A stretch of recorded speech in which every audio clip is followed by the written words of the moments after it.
Terus dibawa oleh Tuhan, yaitu saudara dan saya, untuk walking with God, berjalan dengan Tuhan, berjalan bersama dengan Tuhan. Dan saya percaya hanya orang-orang yang memutuskan berjalan dengan Tuhan yang akan sampai kepada alamat yang tepat. Hanya orang yang mau berjalan bersama-sama dengan Tuhan, mereka yang akan finishing well. Amin. Orang yang berjalan bersama dengan Tuhan itu jelas dia akan terus keep moving forward. Dia tidak akan pernah berhenti. Dia terus akan berjalan maju. Selama Tuhan bergerak maju, dia akan maju. Tapi kalau Tuhan berhenti, ya dia berhenti. Dia tidak pernah mengambil langkah-langkahnya sendiri. Dia tidak akan pernah mengambil jalannya sendiri. Bagaimana kalau Tuhan belok? Ya ikut belok. Amin. Jadi tidak mengambil jalannya sendiri. Orang yang berjalan bersama dengan Tuhan, dia akan letting go of unnecessary baggage. Artinya apa? Meninggalkan semua bagasi-bagasi, muatan-muatan yang tidak perlu. Ya, segala kepahitan, kekecewaan, sakit hati, semuanya jangan dibawa jalan terus. Itu beban-beban yang tidak diizinkan untuk kita pikul sebetulnya.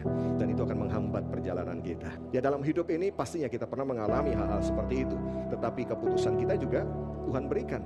Kehendak bebas bagi kita untuk membawanya terus atau meninggalkannya. Tapi saya percaya orang yang walking with God, dia mau meninggalkan itu semua. Amin. Dan orang yang berjalan bersama dengan Tuhan, walking with God, dia akan walking by faith. Iman, berjalan dengan iman.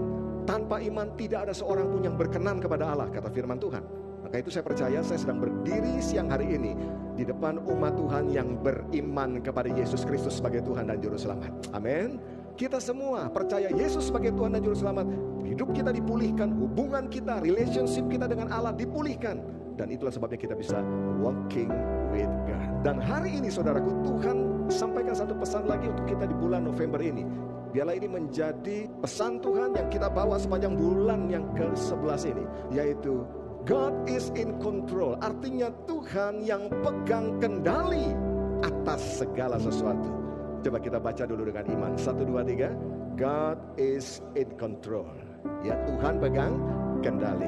Kasih tahu orang di kanan kiri saudara, Tuhan pegang kendali. Pakai bahasa Inggrisnya, God is in control. Ya, Bapak Ibu dikasih oleh Tuhan. Musa, dia tidak pernah tahu bahwa satu hari nanti dia justru akan dipakai oleh Tuhan dan membelah laut Teberau. Nggak pernah tahu. Apalagi waktu dia di istana Firaun, hidup enak. Oh, nggak mikir saudaraku. Apalagi waktu dia jadi buronan. Dia kan sempat jadi buronan, dikejar sampai dia harus pergi ke Midian. Di sana dia mengembalakan ternak milik daripada mertuanya, menghindari Mesir.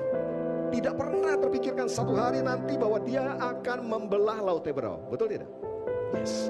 Dan anak yang tersisihkan, ya jangan terbuang, tersisihkan. Karena abang-abangnya semua dapat prioritas. Dia cuma dibiarkan memelihara 2-3 ekor domba milik ayahnya. Tidak ada yang peduli dengan dia. Tidak pernah terpikirkan one day in his life dia akan mengalahkan Goliat dan itu merubah hidupnya. Ya.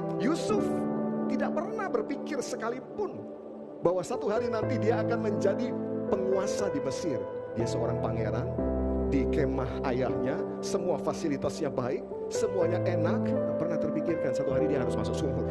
Tidak pernah terpikirkan bahwa satu hari dia difitnah oleh Tante Potifar dan masuk penjara tanpa pengadilan yang adil. Tapi orang seperti ini dipakai oleh Tuhan untuk memelihara satu bangsa yang besar. Tidak pernah terpikirkan. Mereka saudaraku, tokoh-tokoh iman, mereka berasal dari zaman demi zaman yang berbeda, tapi ada persamaannya. Apa itu persamaannya? Persamaan mereka adalah they walk with God. They believe God is control. Itu persamaannya. Zamannya berubah, zamannya berbeda, tetapi mereka punya satu persamaan. They walk with God. They believe God is in control. Tuhan pegang kendali dalam hidup mereka. Jadi kalau saudara baca Alkitab, saudara cari, pernahkah mereka berkeluh kesah? Pernahkah mereka bersungut-sungut? Pernahkah mereka berbantah-bantah dengan Tuhan? Tidak pernah. Hanya orang yang tahu dia sedang berjalan dengan Tuhan, hanya orang yang percaya bahwa God is in control, dia tidak akan bersungguh-sungguh dalam hidupnya. Karena dia tahu apapun terjadi, semua dalam kontrolnya Tuhan, semua dalam kendalinya Tuhan. Bapak Ibu dikasih oleh Tuhan, apa arti God is in control? Yang pertama adalah Tuhan berdaulat atas kita. Pemahaman ini harus ada dalam hidup setiap kita. Izinkan Tuhan berdaulat penuh dalam hidup kita.